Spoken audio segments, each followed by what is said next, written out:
You're lying there, again. The room is quiet, but your mind isn't.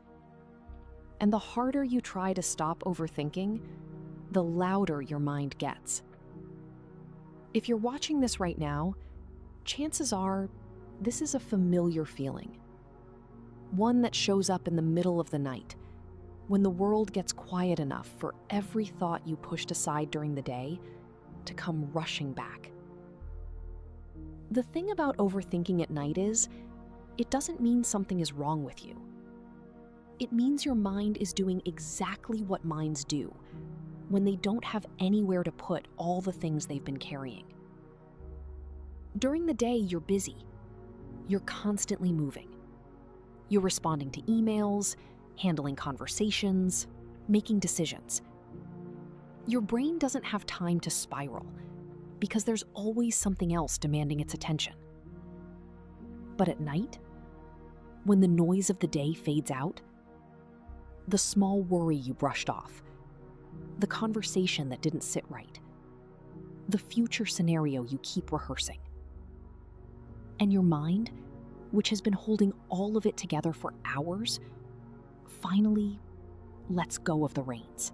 This doesn't mean you're weird or weak, and you're not the only person lying in a dark room right now wishing your brain would just give you a break.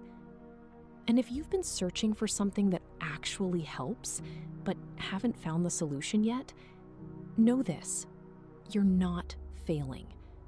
A lot of the advice out there just wasn't built for this moment. You've probably heard it all before. For a great night's sleep, you've got to do a full bedtime routine, meditate for 30 minutes, put your phone away 2 hours before bed, take a warm bath, drink herbal tea. The list goes on.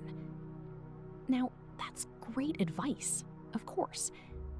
But when you're already exhausted and you're lying wide awake staring at the ceiling, or haunted by the soft glow of the clock on your nightstand, feeling like you might never sleep again, a 10-step routine doesn't feel like relief.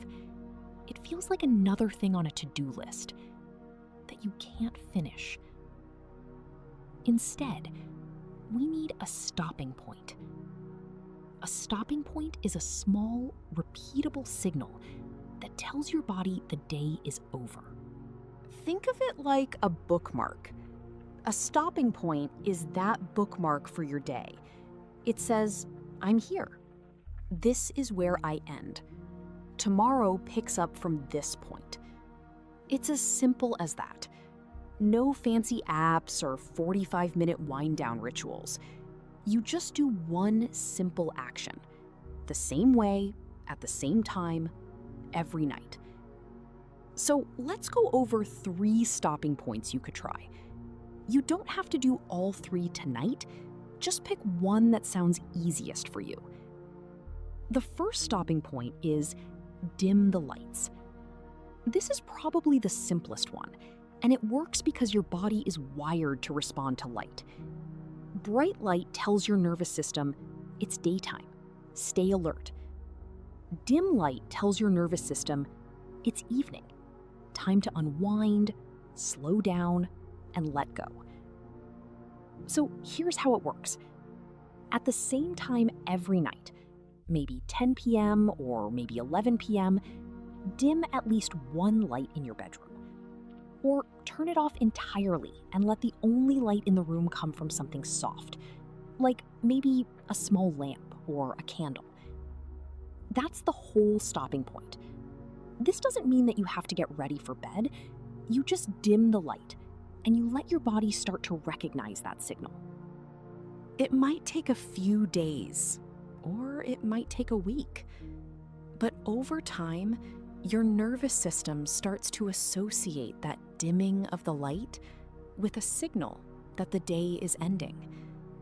And without you having to force anything, your body begins to respond.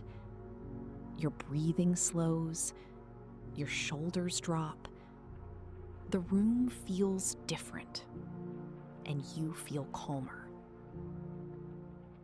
The second stopping point is remove your phone from the room you're currently in. No doubt you've heard, put your phone away 1,000 times. But this isn't about going phone-free for 2 hours. This is about one small action that breaks a loop. Here's what the loop looks like. You're lying there, your mind is racing. You pick up your phone because you need something to fill the silence. And for a moment, scrolling feels like relief. Like you're doing something instead of just lying there, thinking. But the scrolling doesn't actually help. Instead, it just feeds the racing thoughts. Because every post, every video, every headline gives your brain something new to react to. And your brain, which was already overactive, now has even more material to process. Here's the stopping point. At the same time every night, move your phone out of reach for at least 10 minutes. Place the phone in another room if you can. 10 minutes feels like a long time when you're used to constant stimulation. But that's exactly the point. The discomfort is the gap, and the gap is where the loop finally breaks. And here's what might happen. Once the phone is out of reach and the loop is broken, you might notice something surprising. The quiet isn't as scary as you thought it would be. Because your mind, without the constant input to react to, starts to slow down on its own. And full transparency, the change may not happen the first time you try this exercise. But much like the first stopping point, consistency equals results.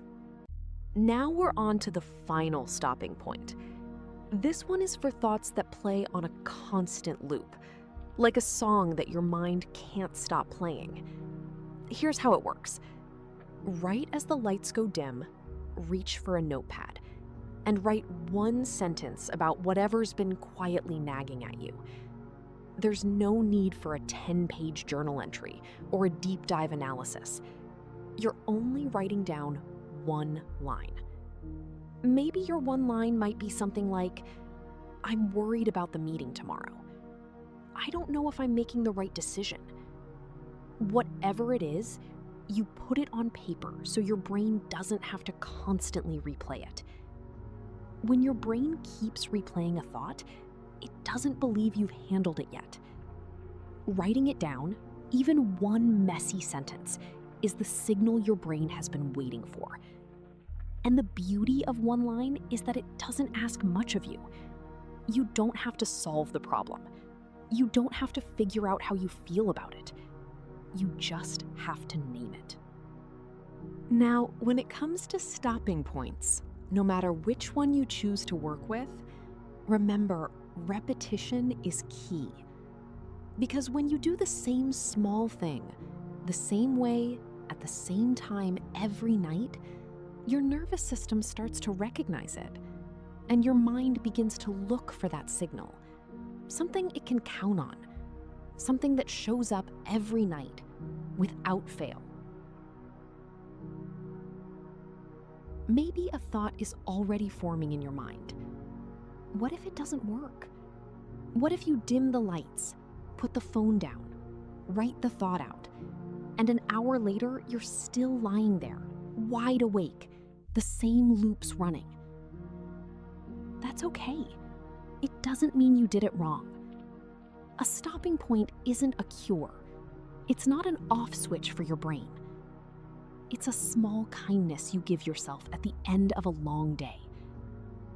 And some nights, that kindness will be enough to help you drift off. And then other nights, it won't. And both of those nights are valid. Because the goal isn't perfection. The goal is to give yourself one small thing to signal your body that the day is over. And if your mind still races after that, you don't need to add to it. You've already done enough. That's the real stopping point. Not just the action, but the permission. The permission to stop trying to fix yourself and just let yourself be someone who's having a hard night. Because that person deserves kindness too, especially from themselves. If this message is resonating with you and you want more small practices like this for the nights that feel heavy, feel free to subscribe. This channel is built for exactly these moments, when the world is quiet and you just need something gentle. There's no pressure, but if you're here, you belong here. New videos drop every week. And while you're waiting for the next video, feel free to visit the Thoughts at 2 a.m. blog and sign up for our newsletter. Links are in the description. Until next time, take care.